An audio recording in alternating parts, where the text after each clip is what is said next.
Si vous voulez bien, on va se lever ensemble maintenant et nous allons donc, sans plus tarder, lire la parole de Dieu. Notre frère Matthieu a demandé que le Seigneur la bénisse et Dieu va bénir cette parole. Donc, par la foi, Rahab ne périt pas. C'est le titre du message. Si vous voulez bien, on va aller dans Josué chapitre 2. Josué chapitre 2, et nous allons lire particulièrement à partir du verset 1er. Josué, fils de Nun, fit partir secrètement de Sittim 2 espions, en leur disant, allez examiner le pays, et en particulier Jéricho.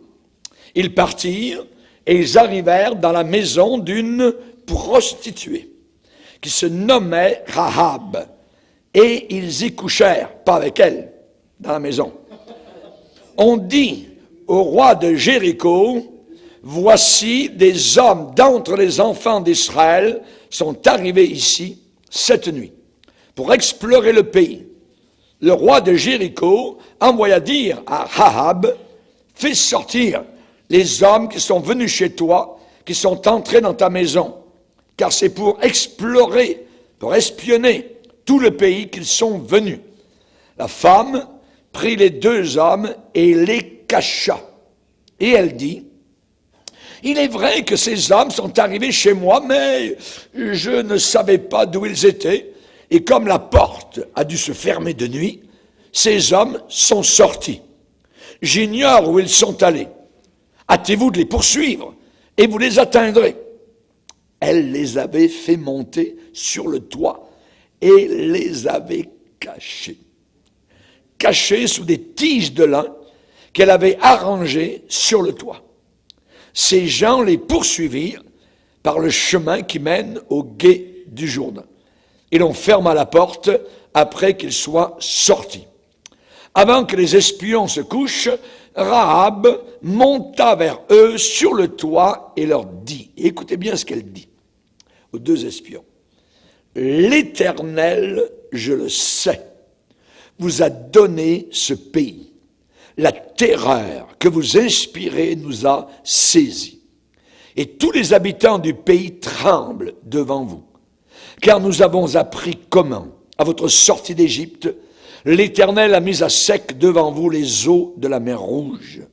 Et comment vous avez traité les 2 rois des Amoréens au-delà du Jourdain, Sihon et Og, que vous avez dévoués par interdit. Nous l'avons appris et nous avons perdu courage. Et tous nos esprits sont abattus à votre aspect. Car c'est l'Éternel, votre Dieu, qui est Dieu en haut, dans les cieux, et en bas, sur la terre.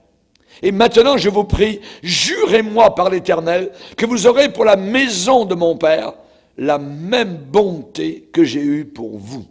Donnez-moi l'assurance que vous laisserez vivre mon père, ma mère, mes frères, mes sœurs, et tous ceux qui leur appartiennent, et que vous nous sauverez de la mort. » Ces hommes, les 2 espions, lui répondirent, « Nous sommes prêts à mourir pour vous, si vous ne divulguez pas ce qui nous concerne.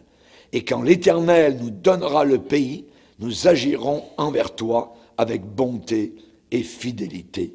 Amen. » Seigneur, merci pour ta parole et que ton nom en reçoive toute la gloire avec Jésus-Christ notre Sauveur. Amen. On peut s'asseoir, frères et sœurs. Alléluia. Chers amis, par la foi, Rahab ne périt pas. Rahab est inscrite à différents endroits de la Bible. Là, nous lisons son histoire dans Josué chapitre 2. Et nous avons dans le Nouveau Testament des mentions de Rahab. Quelques-unes. Une se trouve dans Hébreux chapitre 11 et le verset 31, où l'on nous parle de la foi de cette femme-là. Il est dit dans ce verset, c'est par la foi que Rahab, la prostituée, ne périt pas avec les rebelles, parce qu'elle avait reçu, elle avait accueilli les espions avec bienveillance. Ensuite, il y a un autre rapport dans l'épître de Jacques au chapitre 2. Jacques chapitre 2, et particulièrement, il est dit ici au verset 25, Rahab, la prostituée, ne fut-elle pas également justifiée par les œuvres lorsqu'elle reçut, lorsqu'elle accueillit les messagers et qu'elle les fit partir par un autre chemin? Comme le corps sans âme est mort, de même la foi sans les œuvres est morte. Donc c'est la deuxième mention de Rahab dans le Nouveau Testament. Et il y a une troisième mention dans l'évangile de Matthieu, au premier chapitre. Et vous savez que l'évangile de Matthieu s'ouvre avec une généalogie. Matthieu, premier chapitre, il est dit ici, donc, verset 1er, premier chapitre, verset 1er, généalogie de Jésus-Christ, fils de David, fils d'Abraham. Et ensuite, il est parlé, Abraham engendra Isaac, Isaac engendra Jacob, Jacob engendra Judas, et ainsi de suite. Et un peu plus loin, au verset 5, il est dit, Naasson engendra Salmon. Salmon engendra Boaz de Rahab. Et c'est là, donc, que nous avons dans la généalogie de Jésus-Christ, imaginez, une prostituée. Est-ce possible? Pourquoi? Bien, nous allons voir, évidemment, donc, de la croix, la grâce coule. Jésus pardonne, Jésus libère. Il n'est pas venu sauver des justes ou des anges, il est venu sauver des pécheurs. Amen. Je vais vous donner le contexte de notre texte. Eh bien, à ce moment-là, c'est le peuple d'Israël qui vient d'arriver au bout d'environ, je dirais, 38 ans, donc à la fin de leur pérégrination, donc aux 40 ans, donc au travers du désert. Et là, de l'autre côté du Jourdain, eh bien, les païens sont fébriles. Les païens sont, je dirais, en état d'alerte. Parce que de l'autre côté, là, à quelques kilomètres, au-delà du Jourdain, il y a environ 2 à 3 millions de personnes qui sont là, prêts à envahir leur pays. Imaginez. Et là, il y a particulièrement la première ville du pays qui s'appelle Jéricho. La forteresse de Jéricho. Donc les Cananéens sont sur la défensive, déjà. Les armées d'Israël n'ont pas encore attaqué. Et Josué, donc, avant d'attaquer, désirait un complément d'information sur ce qui se passait de l'autre côté. Comment étaient les ennemis? Quelle était leur morale? Voyez, quel était l'état de préparation? Qu'est-ce qui se passait chez eux? Voyez, et il voulait donc un compte-rendu sur l'état des lieux. Et il a envoyé 2 espions dans ce pays pour voir comment sont-ils, ces Cananéens. Devant nous, ils savent que nous sommes à quelque distance. Ils savent qu'on va envahir le pays. Alors comment se ressentent-ils? Évidemment, donc, des espions dans un camp ennemi, c'est une vieille ruse, évidemment, depuis l'Antiquité. Et on sait que c'est probablement une situation à laquelle les Cananéens n'avaient absolument jamais pensé. Soudain, il y a un peuple de millions de personnes qui sont là, prêts à envahir leur pays. Et là, dans cette histoire de Rahab, nous avons une révélation. Une révélation sur la façon, la manière, le modus operandi, sur la façon dont Dieu sauve un pécheur repentant. Ils allons voir le cas de Rahab. Et c'est une des leçons les plus merveilleuses de la Bible. C'est une des leçons les plus importantes que nous devons apprendre d'une révélation, je dirais, primordiale, cardinale dans la parole de Dieu. Du point de vue militaire, Josué avait-il vraiment, je dirais, besoin d'envoyer ses espions? Est-ce qu'il avait besoin d'envoyer ses espions? On sait que lui-même, 38 ans auparavant, avait exploré ces territoires. Il était monté avec d'autres espions qu'avait envoyé Moïse 38 ans auparavant. Alors maintenant, pourquoi envoyer 2 hommes? Et la Bible nous le dit, nous l'avons lu. Josué, fils de Nun, fit partir secrètement de Sittim, donc de l'autre côté du Jourdain, voyez, 2 espions en leur disant « Allez et examinez. Examinez le pays et en particulier Jéricho. » Jéricho. Pourquoi? Parce que la première opposition en entrant dans le pays, c'est une ville fortifiée. Donc, comment ça va se passer? Peut-être que Josué ne sait pas exactement comment Dieu va agir. C'était la première ville forte à attaquer. Et ces gens qui habitaient là, dans le pays, les Cananéens et les gens de Jéricho, c'était des pervers. Pervers sexuels, les maladies vénériennes couraient dans Jéricho. Il y avait beaucoup d'idolâtrie, on adorait les démons, on tuait les bébés, on les offrait donc aux puissants diaboliques. Et donc, Josué a cette bonne idée de bien connaître l'adversaire. Et pour nous, dans le combat spirituel dans lequel nous nous trouvons, il est primordial de bien connaître à qui nous avons affaire, Satan, le plus rusé, donc cet ennemi, cet archi-ennemi de Dieu et des enfants de Dieu. Donc bien connaître l'adversaire. Et là, donc, 2 témoins vont être envoyés pour qu'ils reviennent avec un témoignage véridique. Josué veut l'heure juste. Oui. Et Josué était souvent en prière devant Dieu. Le Saint-Esprit travaillait en lui, c'est un homme authentique de Dieu. Et il a en lui un esprit de sagesse qui le remplit. Et tout cela pour dire, c'est que, quelque part, au travers des rues de cette ville de Jéricho, il y avait là une femme pécheresse, une femme seule, qui vit une vie solitaire, une vie dans la crainte et dans la peur. Et cette femme aspirait, avait un désir d'être en règle avec Dieu. Elle désirait être du côté de Dieu. Elle était seule, au milieu d'une grande ville de péché. Et on sait que la malédiction pèse sur elle. C'est une prostituée. C'est une prostituée.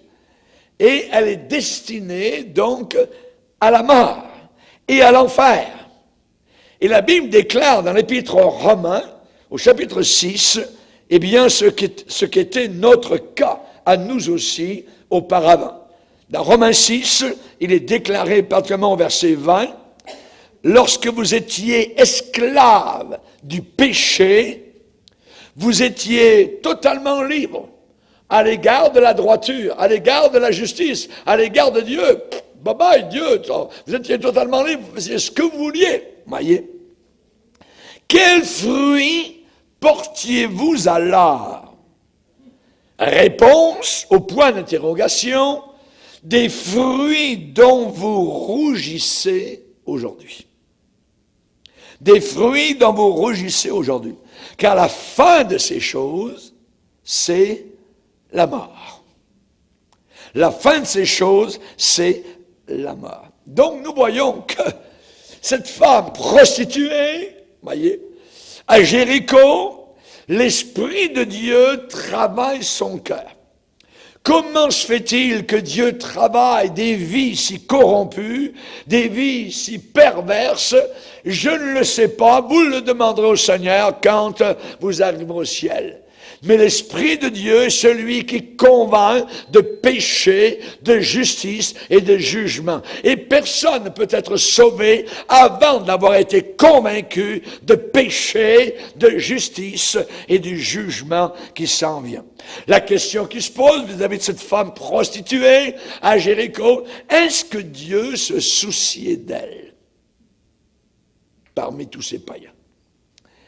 Eh bien, j'aimerais vous dire que Dieu ne l'a pas abandonnée à son terrible destin, Dieu a vu cette femme-là, il a vu le sort malheureux avec le reste des habitants de Jéricho. Une âme, imaginez, une pécheresse repentante qui devait être touchée, qui devait être sauvée, gagnée au Seigneur. Cette âme-là semblait insignifiante. Les espions sont partis, traversé le Jourdain, sont entrés, donc sont déguisés, j'imagine, sont entrés par la porte de Jéricho. Et qu'est-ce qui s'est passé? Eh bien, on sait particulièrement que Dieu voulait absolument atteindre et sauver une âme à Jéricho. Cela voulait dire risquer la vie de ces deux espions s'ils étaient reconnus et pris. Et cela voulait dire, évidemment, prendre des dispositions pour la sécurité de cette femme-là, si elle voulait être sauvée, évidemment. Et tout cela pour une seule personne, totalement solitaire, voyez, seule au milieu de la foule de Jéricho. J'aime vous dire que le sentiment de solitude pèse sur beaucoup de personnes aujourd'hui. On peut être en plein centre de Montréal, en plein centre de Paris. J'ai eu ce sentiment quand j'étais en Afrique, au milieu des capitales africaines, soudain se sentir très très seul. Que ce soit à Paris ou à Bruxelles ou ailleurs aussi, c'est la même chose. Ce sentiment de solitude peut aussi vous saisir. Et peut-être il est là actuellement, vous qui m'écoutez. Et vous dites exactement comme le paralytique à Jérusalem, quand il a regardé Jésus, il était autour de la piscine. « Je n'ai personne, monsieur. Je n'ai personne pour m'aider. Je n'ai personne. Quand l'eau est agitée, les autres descendent avant moi, je suis le dernier. Et c'est jamais pour moi. Je n'ai personne. » Beaucoup de gens aujourd'hui n'ont personne.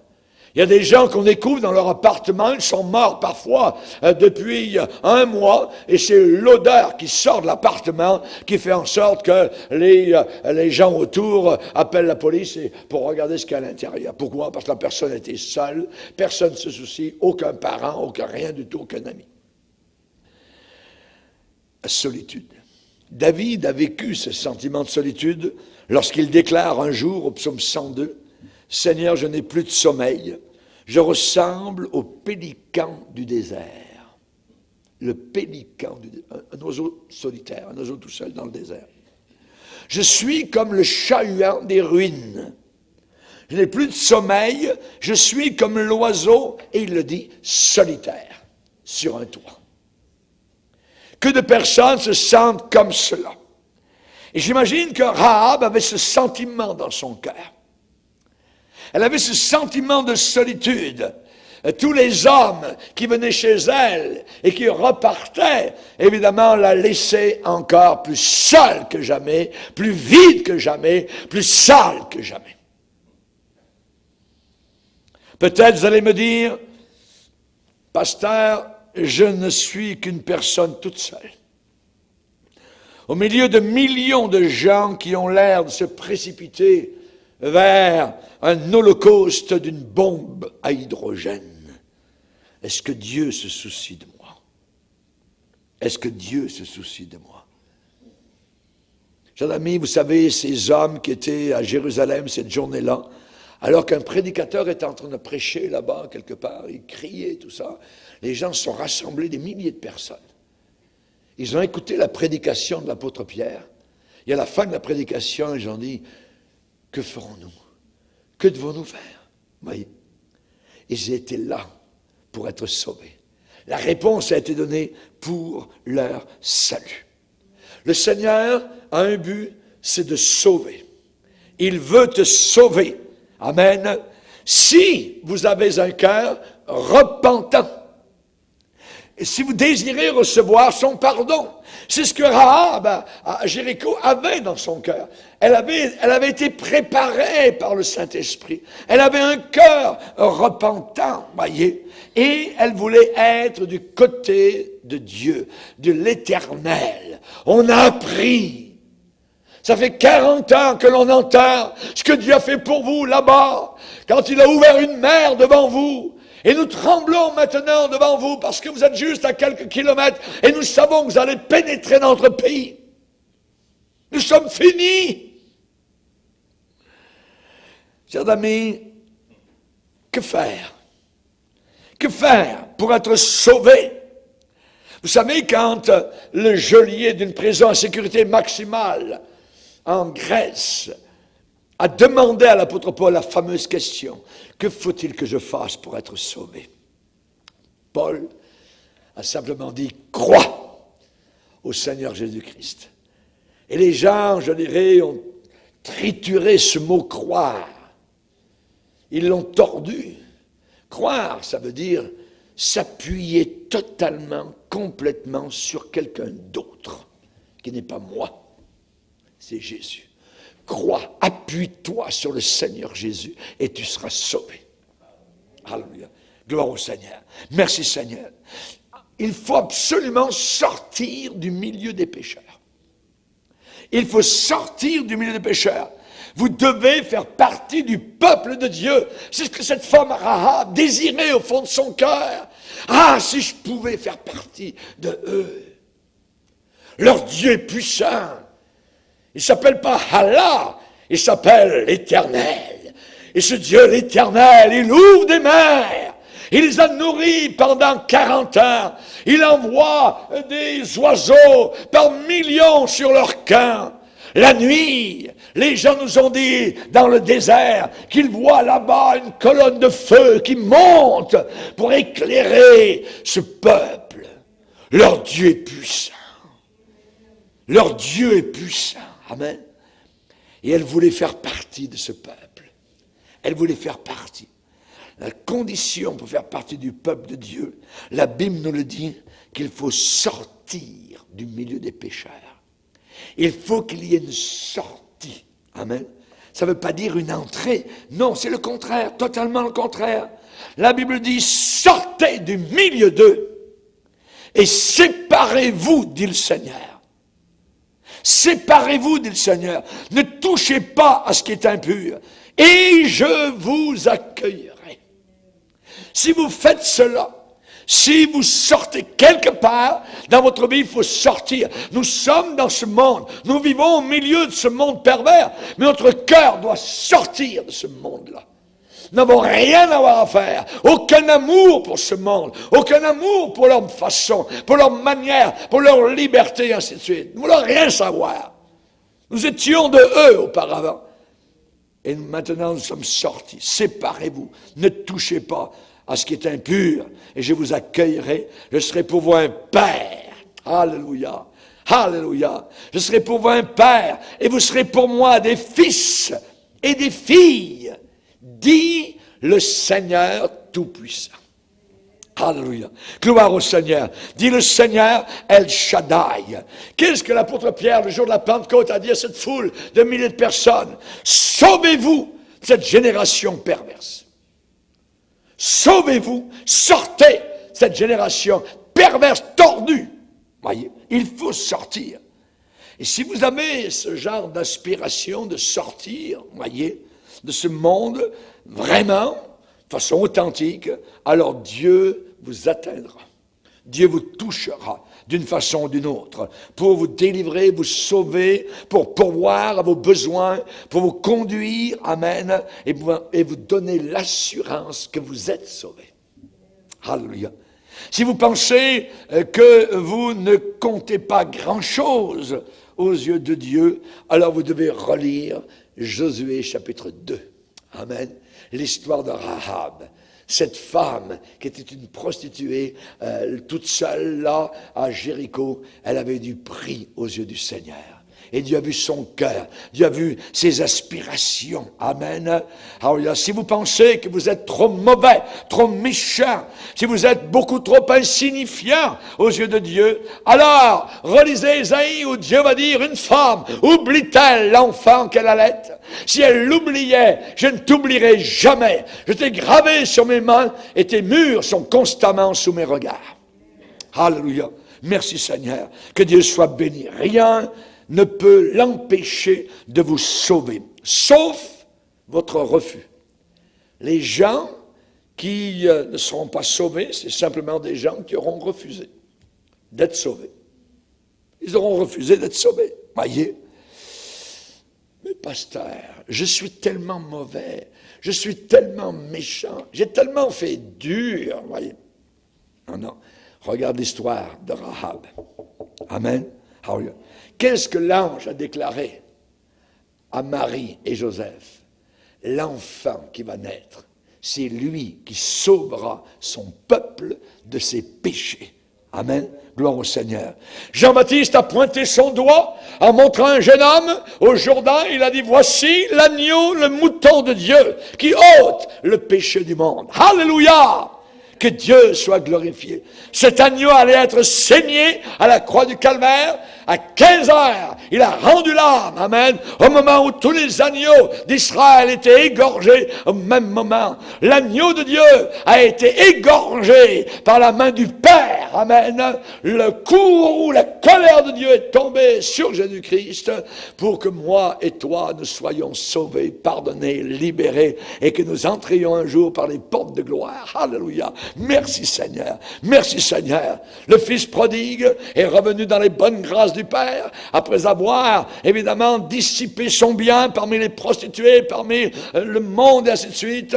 Et Jésus a raconté cette histoire, une histoire inépuisable, l'histoire du Fils prodigue. C'est mon histoire, c'est ton histoire, c'est notre histoire. Alléluia! Que Dieu soit béni. Réjouissons-nous et soyons dans l'allégresse, car mon Fils qui était perdu est revenu à la vie. Alléluia! Que Dieu soit béni. Amen.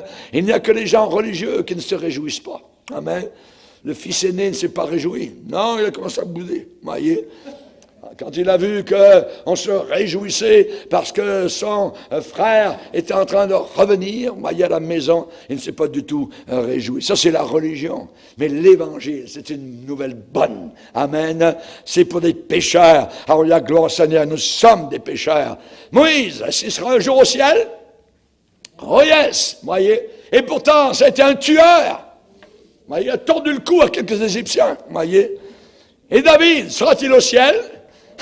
Il a commis l'adultère, il a fait tuer le mari de la bonne femme. Et il sera au ciel quand même. Ça veut dire que le sang de Christ est efficace. Viens au pied de la croix, viens sous le sang de Jésus-Christ recevoir ton lavage personnel et spirituel de tous tes péchés. Alléluia. Merci Seigneur. Voici l'agneau de Dieu qui ôte ton péché. Alléluia. Il vous est né un sauveur qui est le Christ, le Seigneur. Merci Seigneur. Que Dieu soit béni. Rahab n'était pas tellement bonne. Ce n'était pas une bonne femme. Si vous avez été, vous, Dieu, disons que c'est vous, Dieu, imaginez, et vous auriez vu au-dessus de Jéricho, puis cette bonne femme prostituée, elle, je la destine à l'enfer. Il faut qu'elle descende à l'enfer. Ouais. Mais Dieu, alléluia. Les voies de Dieu ne sont pas nos voies, amen. Autant les cieux sont élevés au-dessus de la terre, autant les voies du Seigneur sont élevées au-dessus des nôtres. Dieu a dit, mes pensées ne sont pas vos pensées, amen. Rahab était pas très bonne, c'était une menteuse, voyez. Et on sait que la police de Jéricho est venue chez elle. Hey, Rahab, ouvre la porte, voyez. Nous arrivons de la part du roi. Nous avons un mandat de police pour enquêter chez toi. Vite. Elle a dit aux deux espions, allez vous cacher sur toi. Les espions sont allés se cacher. Amen. Sous des sortes de végétaux qu'elle avait préparés. Ouais. Des tiges de lin qu'elle avait arrangées. La Bible dit c'est par la foi qu'elle a fait ça. C'est par la foi. C'est très important.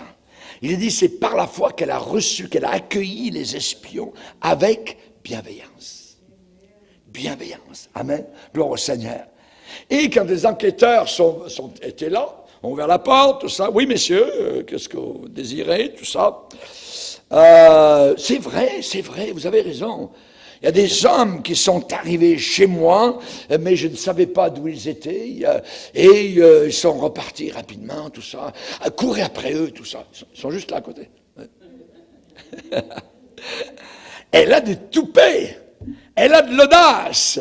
Mais c'est une femme de foi. Rappelez-vous les sages-femmes. Les sages-femmes en Égypte, quand l'ordre est arrivé de tuer tous les bébés mâles, voyez les garçons, est-ce que ces femmes-là ont obéi? Non.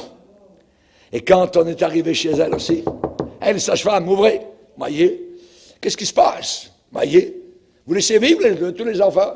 Ah ben, c'est que, vous savez, les femmes hébreues sont solides et elles donnent naissance avant même qu'on arrive. Sont vigoureuses, oui. Gloire au Seigneur. Amen. Ces gens-là ont été bénis par le Seigneur. Il est dit, Dieu fit du bien aux sages-femmes. Dieu fit du bien aux sages-femmes. Et le peuple multiplia et devint très nombreux. Parce que les sages-femmes avaient eu de la crainte de Dieu. Dieu fit prospérer leur maison. Alléluia. Merci Seigneur. Que Dieu soit béni. Mais elle était menteuse, mais elle était une prostituée. Et là, on a affaire à toute une affaire. C'est une prostituée. Elle vend son corps, voyez, véritablement. Donc, sa maison est une maison close. Et qu'est-ce que la Bible dit? La Bible dit, pour une femme prostituée, on se réduit à un morceau de pain. Un petit pain. La Bible parle de l'étrangère. Et pour être certain que Rahab, elle connaissait bien son métier, si on peut dire métier, voyez, et elle savait parler, et elle savait séduire, voyez. C'était sa vie pour elle. Et la Bible déclare qu'elle c'est comme une étrangère. Il est dit, les lèvres de l'étrangère distillent le miel. Du miel qui sort de sa bouche. Son palais est plus doux que l'huile. Mais à la fin, elle est amère. Comme l'absinthe, aiguisé comme un glaive à deux tranchants. Ses pieds descendent vers la mort, ses pas atteignent l'enfer, afin de ne pas considérer le chemin de la vie. Elle est errante dans ses voies, elle ne sait même pas où elle va. C'est une prostituée, Rahab. C'est une prostituée, voyez. C'est une maison, elle vit dans une maison d'infamie. Elle est très connue à Jéricho. Là-bas. Ouais. Si vous aviez pris le taxi en ville en entrant dans Jéricho, le gars de taxi vous aurait ramené directement au pied de la porte. Elle était méprisée. Elle était dégradée totalement. Il est frappant que les agents du roi de Jéricho soient allés directement chez elle.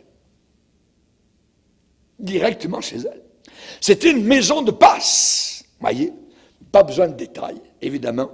La Bible se contente de l'appeler Rahab, la prostituée. Quelqu'un va dire, pasteur, vous voulez en venir où dans la prédication? Vous ne pouvez pas me comparer à une prostituée. Moi, je suis une personne respectable. Oui, pas de problème. Mais les faiblesses de Rahab n'avaient qu'une seule cause, une seule source, une racine. C'était le péché.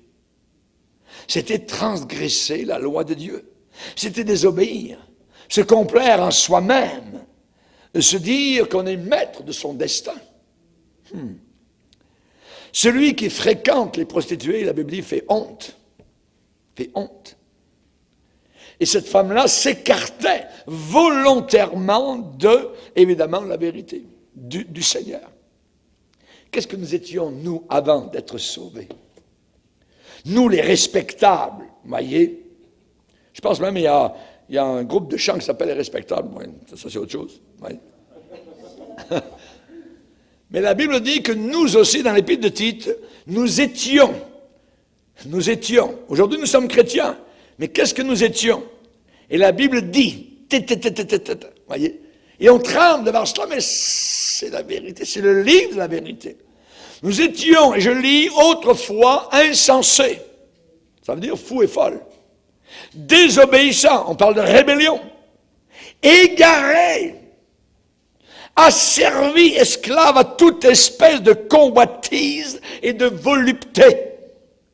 Nous vivions dans la méchanceté et dans la jalousie, dignes d'être aimés, non, dignes d'être haïs, et nous haïssons les uns les autres. Voilà le tableau. C'est un tableau noir. La Bible a pris le pinceau noir. C'est affreux. C'est ce que nous étions avant d'être sauvés. Mais j'aime la Bible parce que la Bible a un petit mot que j'aime beaucoup. Mais,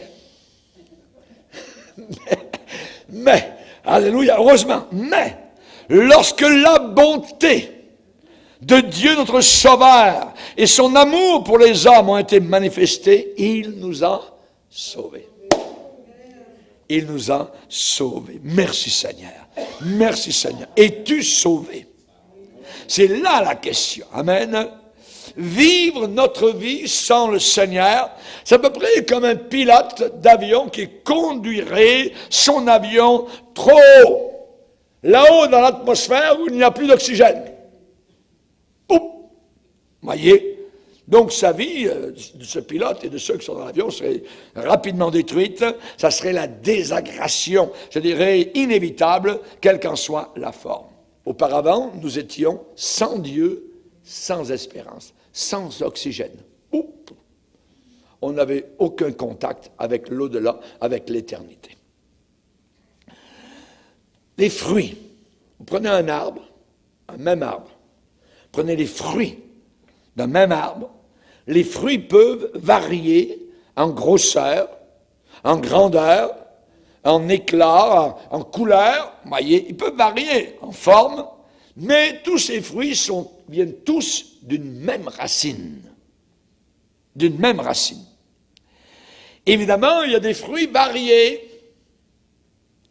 Les fruits orgueil, malhonnêteté, immoralité, jalousie, désespoir, habitude d'une religion morte, colère, meurtre, cruauté, suicide. C'est des fruits différents, variés, mais tous du même arbre et de la même racine. Cet arbre s'appelle le péché. Nous sommes entrés dans le monde et nous avons été, je dirais, faisant partie de cet arbre-là. Des pécheurs. Des pécheurs. La Bible est claire. Oui, vous êtes respectable, madame, monsieur, très respectable. Je vous respecte. Mais, je vais vous dire une chose, c'est que la Bible dit que tous ont péché. Tous ont péché. Vous êtes pécheurs comme l'était Rahab. Exactement. Évidemment, les deux espions sont entrés dans cette maison, deux Israélites. J'imagine qu'ils ont été mal à l'aise. Un malaise. Parce qu'ils représentaient le peuple de Dieu, le peuple d'Israël, envoyé par un grand homme de Dieu appelé Josué. Et imaginez, ils arrivent à Jéricho et ils vont, dès leur arrivée, dans la maison d'une prostituée. Vous savez, les pharisiens du temps de Jésus, ils ont critiqué Jésus parce qu'il allait manger chez des pécheurs. Et un jour, il y a un homme qui a reçu Jésus, et il y avait une femme qui était là, connue en ville, une prostituée aussi. Elle faisait le trottoir. Et l'homme qui a reçu Jésus dans sa maison a dit, « Eh les gars, ce Jésus-là, s'il était vraiment un homme de Dieu, il saurait que cette femme-là est une pécheresse, grande pécheresse en ville. Si cet homme était prophète, ce Jésus.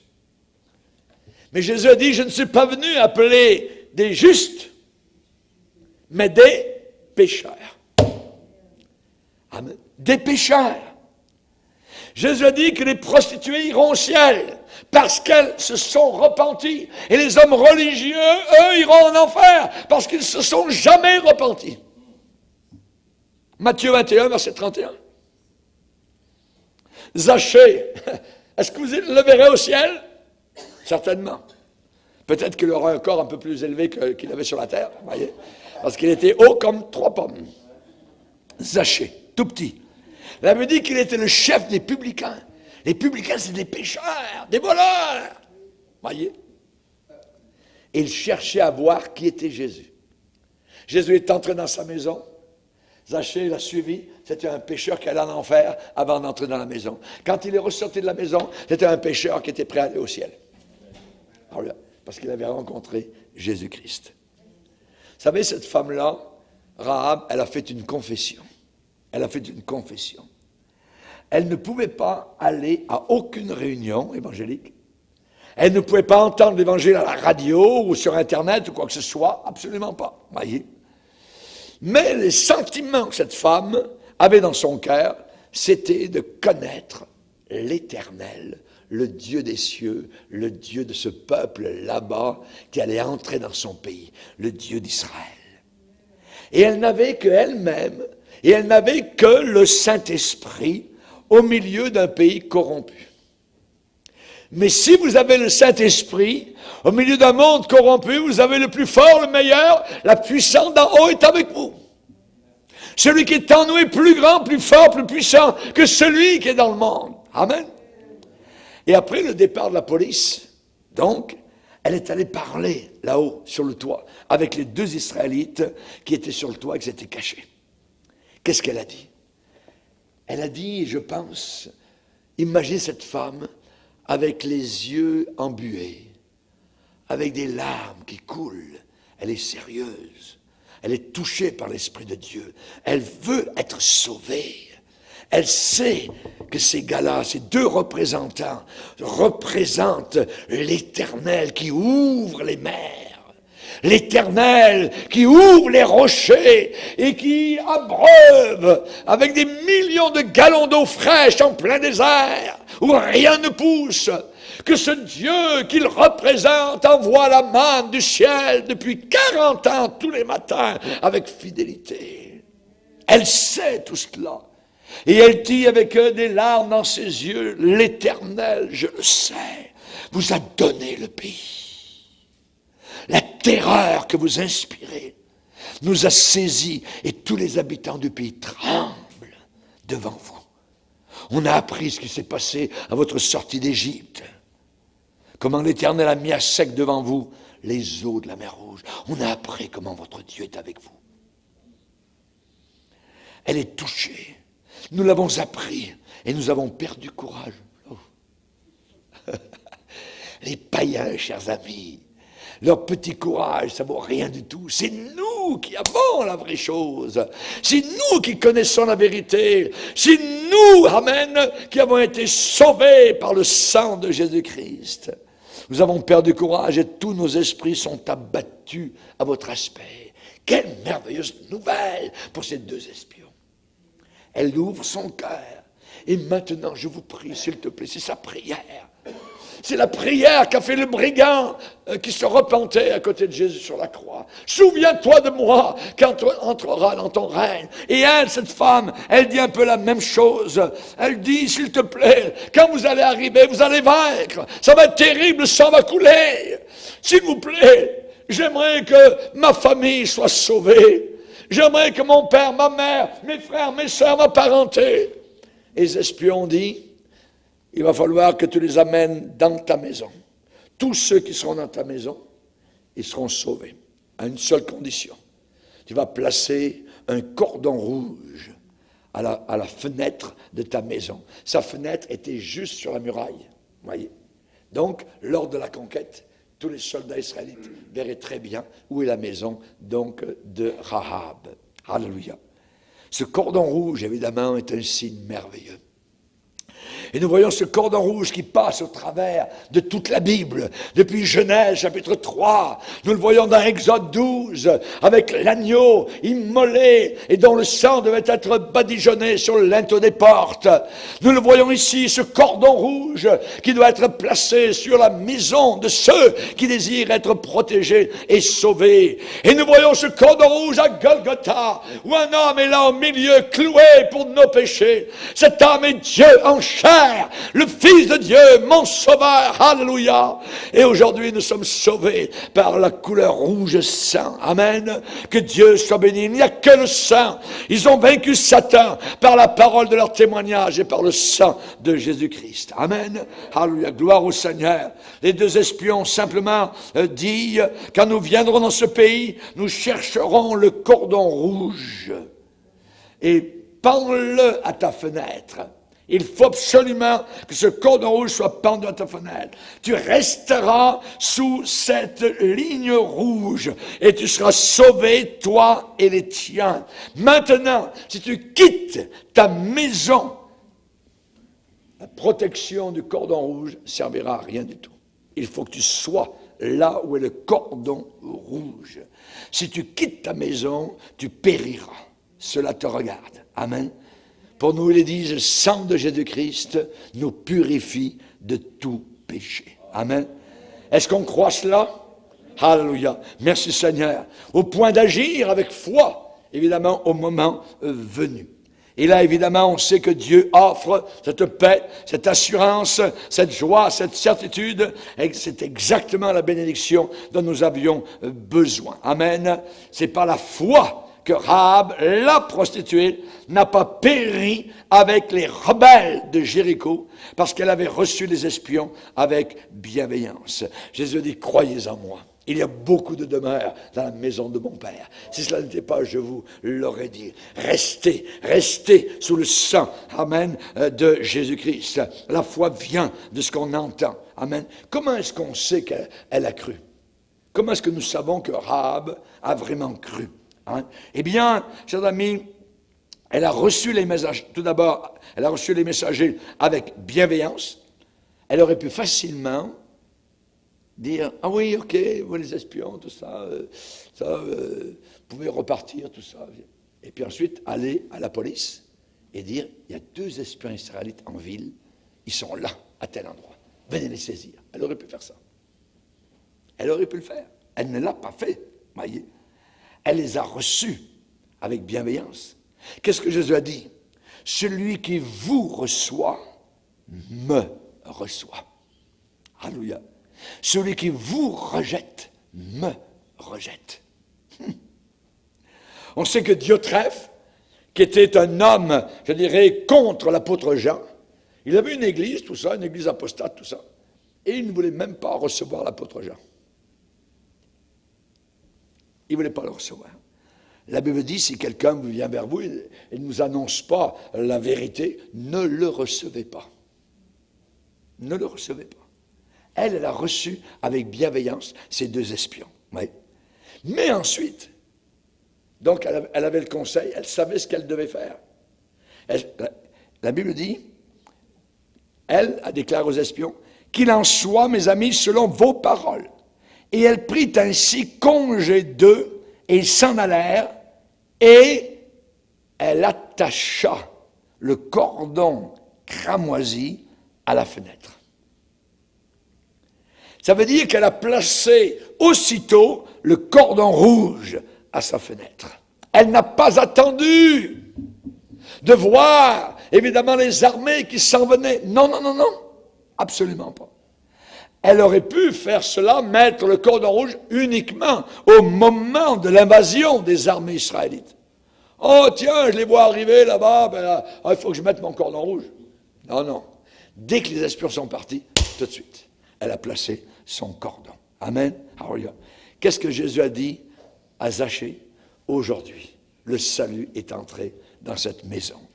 La Bible dit, aujourd'hui, c'est le jour du salut. Amen. Gloire au Seigneur. Et chers amis, l'invasion des armées israélites, eh bien, est arrivée plus tard, quelques jours plus tard, mais elle n'a pris aucun risque. Elle l'a fait tout de suite. Elle a placé son cordon rouge. Imaginez ses amis qui passent en dessous, peut-être, qui sortent de la ville. « Hé, Rahab, c'est quoi cette affaire-là qui pend? » Voyez, voyons, voyez, peut-être qu'il y en a ri d'elle. Tu perds la tête, voyez. Pourquoi tu laisses ce cordon là? Voyez, enlève ça. Voyez, pour la décoration de la ville, ça va pas bien. Ça. Ouais. Vous savez, aujourd'hui, il y a des gens qui veulent l'évangile plastique propre. sans aucun sang. Nous, c'est l'évangile du sang. Amen. On est bien dans le sang de Jésus, protégé par le sang de l'agneau. Amen. Alléluia. Et on a vaincu Satan par le sang de l'agneau. Alléluia. Merci Seigneur. Un homme d'affaires un jour a dit au pasteur, vous savez pasteur, moi j'appartiens au monde. Ah ouais? Appartient au monde. Le pasteur a dit, dommage, vous êtes du mauvais côté. Vous ne pouvez pas appartenir au monde, monsieur l'homme d'affaires, et en même temps être du côté de Dieu. Jésus nous a dit que le prince de ce monde, c'est le diable. Ça veut dire que vous appartenez au diable. Ce soir, de quel côté êtes-vous? Qui servez-vous? Voulez-vous être certain d'être du côté de Dieu? Pourquoi? Parce que tout va s'écrouler. Le monde entier, comme une Jéricho, va s'écrouler. Et ceux qui sont touchés par l'Esprit de Dieu ressentent que les choses ne peuvent pas aller très longtemps comme elles sont. Il y a une invasion qui s'en vient. Alléluia. Et l'invasion va venir d'en haut.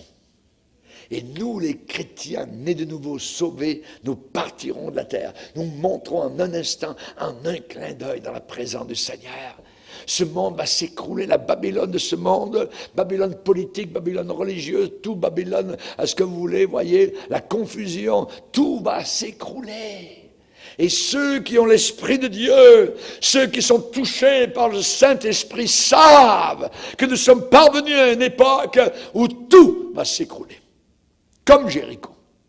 Alors, évidemment, nous devons changer de côté si nous ne sommes pas encore convertis.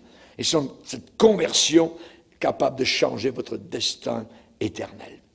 L'apôtre Paul écrit aux chrétiens de Thessalonique en leur disant, vous vous êtes convertis à Dieu en abandonnant les idoles. On ne peut pas se convertir sans abandonner quelque chose.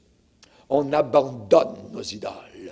On abandonne ce qui auparavant faisait partie de notre adoration, ce qui passait en premier avant le Seigneur, en abandonnant les idoles pour servir le Dieu vivant et vrai. Alléluia. Et attendre son Fils qui va revenir des cieux. Amen. Gloire au Seigneur. Vous connaissez évidemment le mot topographie. Topographie. Voyez, c'est un mot merveilleux. Pourquoi? Parce que Jésus a dit, je m'en vais vous préparer une place. Et le mot place, en grec, c'est topos, qui a fait en français topographie. La topographie, c'est l'écriture d'un lieu. C'est un lieu réel. Voyez? Amen. C'est l'examen, c'est la formation, on monte une maison, quoi que ce soit, on utilise les topographes. Amen. Donc c'est pas, comme l'autre jour, quelqu'un m'a dit, pasteur, j'étais en train de prêcher sur le ciel, et il m'a dit, la personne m'a dit, vous savez, moi, dans mon église, on dit que c'est spirituel, il n'y a pas de lieu, il n'y a pas de, c'est pas rien, il n'y a pas de ville, tout ça. Je dis, bien, la personne s'est trompée totalement, parce que j'ai dit, il y a un lieu. Je vais vous préparer une place, un lieu. Et en grec, c'est topos. Amen. Quand vous faites de la topographie sur une ville ou dans la nature, ça veut dire que ce sont des lieux réels. Amen. Vous tracez les limites, vous tracez, c'est des lieux. Et nous avons une ville dont nous connaissons le kilométrage. Il y a 2200 km de long, 2200 km de large et 2200 km de hauteur. C'est la ville où j'ai une maison réservée là-haut. C'est ma maison de campagne pour l'éternité. Est-ce que vous l'avez réservé? Amen. Rahab avait réservé sa maison dans le ciel. Et nous devons marcher par la foi. Baissons nos têtes et prions Dieu. Seigneur, nous te bénissons de ce que de la croix, la grâce coule encore aujourd'hui. Nous te bénissons, Seigneur, car il y a un espoir pour le plus coupable. Un espoir pour tous ceux qui sont malheureux. Espoir, le Christ adorable, au brigand a ouvert les cieux. Merci Seigneur pour ta grâce qui abonde, qui surabonde. Tu as dit que là où le péché a abondé, la grâce avait surabondé. Alléluia. Oh mon ami, toi qui nous écoutes, crois à la miséricorde du Seigneur qui dure éternellement. Pour toi la grâce déborde à cette heure, en ce moment. Seigneur, sauve, libère, pardonne ceux et celles qui ont entendu ce message et qui désirent se repentir. Dans le nom de Jésus, amen. Et tout le peuple dit, amen. Gloire à Dieu. On va se lever ensemble. On va